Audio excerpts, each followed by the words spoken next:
गिरफ्तारी होनी चाहिए और ये फांसी तक पहुंचना चाहिए। महाराज कहना आयोश है।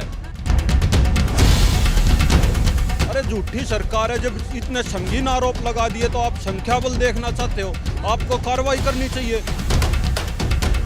ये एक लड़की के साथ या बेटी के साथ खिलवाड़ नहीं, ये पूरे देश के साथ शोषण हो रहा है।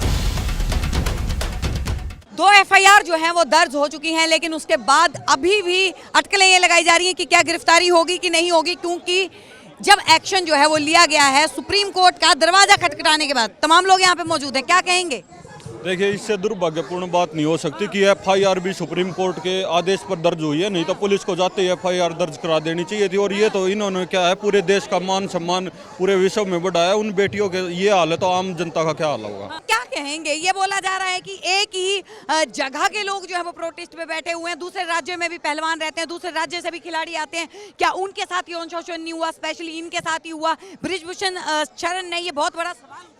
देखिए, ये उनकी संकीर्ण मानसिकता को दर्शाता है, क्योंकि जो खिलाड़ी है वो पूरे देश का होता है। और जब इन्होंने मेडल लाए तो पूरे देश का हर एक आदमी गौरवान्वित हुआ था। और क्या है, 36 बिरादरी का खिलाड़ी होता है, उनको ऐसे जाति धर्म में खिलाड़ी को नहीं बांटा जा सकता। इससे क्या है, छोटी सोच उस बृजभूषण की नहीं हो सकती। क्या कहेंगे? गिरफ्तारी जो है कहीं ना कहीं गिरफ्तारी होनी चाहिए और ये फांसी तक पहुंचना चाहिए। महाराज कहना आयोश है। और भाई पूरा देश की छोरी से ये एक गांव की नहीं, एक गवांड की नहीं, ना एक जला की। इन ने तिरंगा भी देश में लहराया इन छोरिया ने।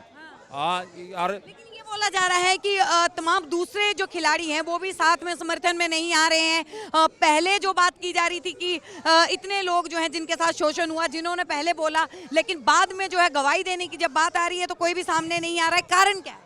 फिर ये तस हैं, ये जो हमारी बेटी हैं ये कभी झूठ नहीं बोलती। इनके पास आज नहीं, इन देसी घी खाया, छोटी छोटी छोरी घर तबार ऊना काटी जाती।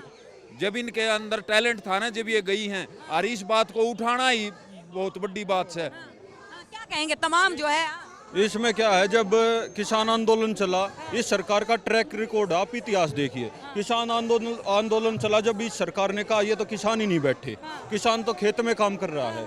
अब यहाँ पर पहलवान बैठे हैं तो ये कहेंगे ये तो 5% बैठे हैं, पहलवान तो प्रैक्टिस कर रहा है। अरे झूठी सरकार है, जब इतने संगीन आरोप लगा दिए तो आप संख्या बल देखना चाहते हो, आपको कार्रवाई करनी चाहिए। और प्रधानमंत्री मोदी इतनी के यहाँ से मात्र कितनी होंगे, 1 किलोमीटर दूरी पर उनकी आवास होगा और वो चुप बैठे हैं। और सारा क्या है, अमला समला क्या है, सारी सरकार उस बृजभूषण आरोपी को, उस दरिंदी को बचाने में लगी हुई है। कितनी शर्म की बात की जाए राजनीति की तो तमाम राजनीतिक नेता जो हैं वो यहाँ पे पहुंच रहे हैं। राजनीतिक रोटियां जो है खिलाड़ियों की आड़ में सेकी जा रही है। चलो भाई, राजनीति आवे हैं, खिलाड़ी तो नहीं बुला रहे उनको, वो अपनी मर्जी तो आवे है ना। और सारी पार्टियां का आदमी आड़ा आया है, तो बीजेपी का कोई आया है के न्यू बताओ? बीजेपी ने क्या ये नहीं दिखता? अब तुम खिलवाड़ कर रहे हो देश के साथ। ये एक लड़की के साथ या बेटी के साथ खिलवाड़ नहीं, ये पूरे देश के साथ शोषण हो रहा है। पूरे मुख्यमंत्री अरविंद केजरीवाल आए थे, क्या आश्वासन जो है वो दे के गए? क्या लगता है? वो तो न्यू दे के गया है कि भाई मेरे तो जो मदद होगी वो मदद करूंगा मैं। और भाई हर आदमी, हम भी हरियाणा तो आवा हाँ, और ठेलिया तो ठोक के गिर देंगे हमने बेरा, हम तेरा भी ना सड़का बैठे हाँ, तो अब भी हम इसका पेंडा नहीं छोड़ डांगा। ये मोदी सरकार ने झुका के छोड़ डांगा। इस पर एफआईआर दर्ज करनी पड़ेगी और इसकी कैद होगी, चाहे फांसी और चाहे कम हो। इतना रिजल्ट नहीं आलेगा, इतना हमारा समर्थन ही छोड़ी आएगी गैल। तो धन्यवाद। तो देखिए, पल पल की अपडेट जो है जंतर मंतर से, पहलवानों जो खिलाड़ी पहलवान यहाँ पे बैठी हुई हैं, महिला पहलवान यहाँ पे बैठी हुई हैं, उनके हम आप तक पहुँचा रहे हैं। बने रहिए सौगंध टीवी के साथ। आप देख रहे हैं सौगंध टीवी, सौगंध वतन की।